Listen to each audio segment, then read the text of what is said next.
going to continue with our discussion with Mr. Carl Niehaus, a member of Parliament, as well as a portfolio committee on defence and military veterans in Parliament. Carl, let's continue with our discussions. You were saying?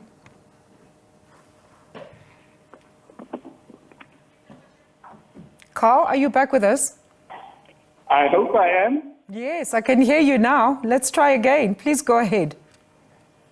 I started by saying, first of all, I want to extend the condolences of the economic freedom fighters to all the families and the loved ones of the 9 South African National Defence Force soldiers who lost their lives in the Democratic Republic of the Congo. Mm-hmm. We must acknowledge that these soldiers are heroes. They have been given an order by the South African National Defence Force, also through the instruction of their Commander-in-Chief, President Cyril Ramaphosa, to go to the DRC. Unfortunately, the conditions under which they had been sent there were entirely unacceptable. They have not been given the necessary backup.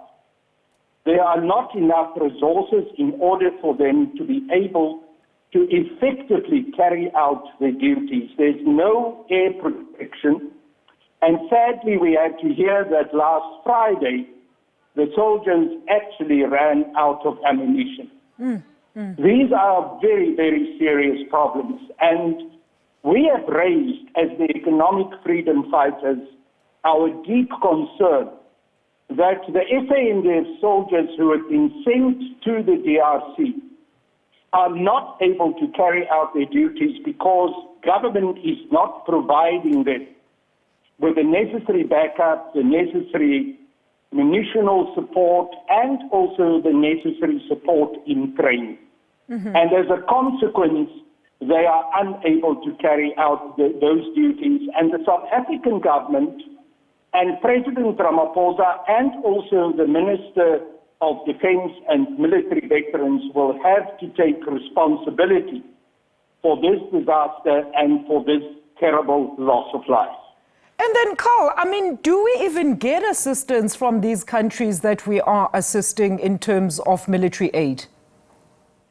Well, as far as I know, there are some resources that are paid from the United Nations, but the cost of what it means to deploy our troops to the DRC compared to what we get back in return cannot be compared.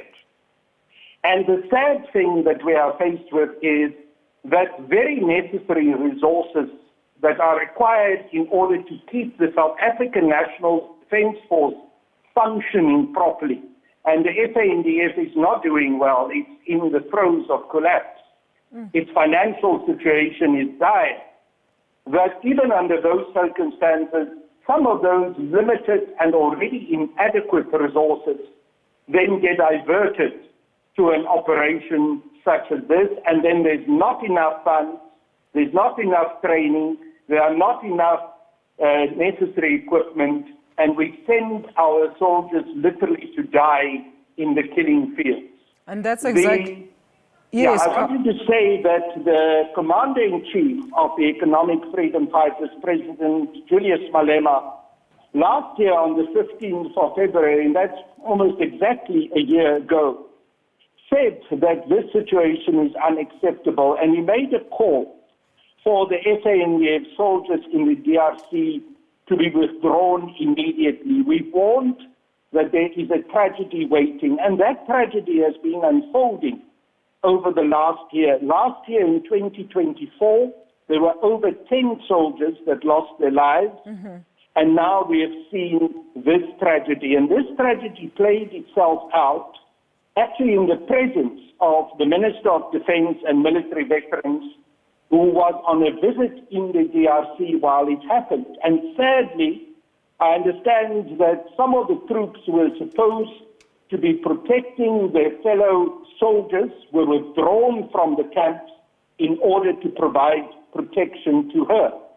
This is unacceptable. And while she was in the DRC, it took still 2 days for the SANDF Communications Department to even make a slight acknowledgement of the crisis that was playing out and to announce that 9 of our soldiers have lost their lives.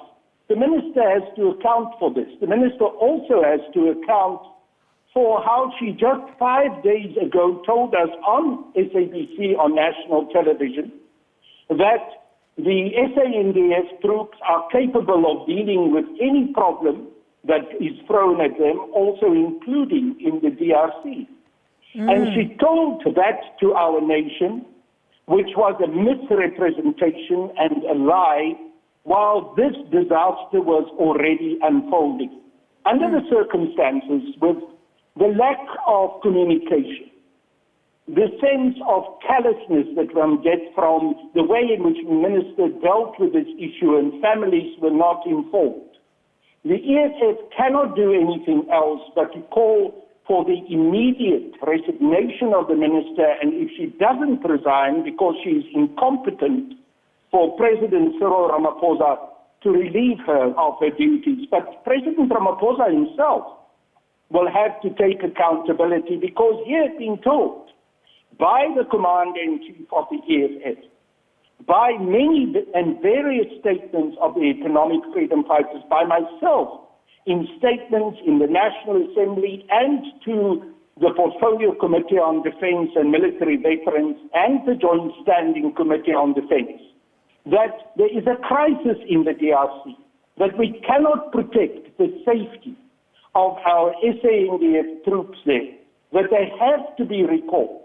And yet he continued to send them there to die. So President Ramaphosa has to face accountability, and the Minister of Defense and Military Veterans, Angie Motshekga, must go because she's incompetent and she lied to the nation.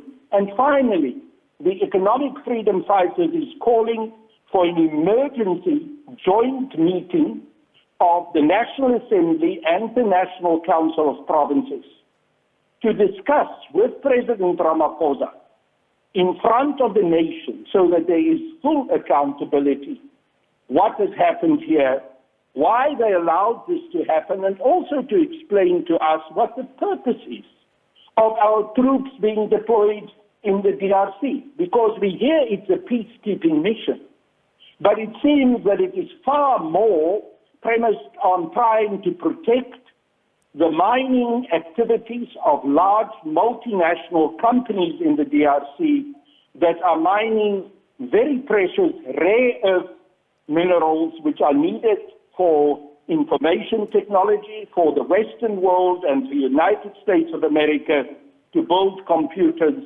and mobile phones. And the workers in the DRC are suffering terribly, are not paid, and are working under the most horrible conditions. Are we sent there to protect such human rights abuses?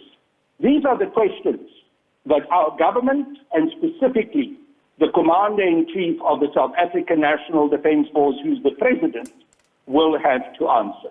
And Carl, Minister Angie Motshekga had indeed last year, after that incident, announced there in Parliament that there was no increase in deaths among South African soldiers who were currently deployed on continental peacekeeping missions. This is at the death of the previous bunch that was attacked in that particular region. We're going to try and also get reaction from the Ministry of Defence on this ongoing saga. Thank you so much to Mr. Carl Niehaus there, who's an EFF Member of Parliament, on the death of the South African soldiers in the conflict-ridden DRC.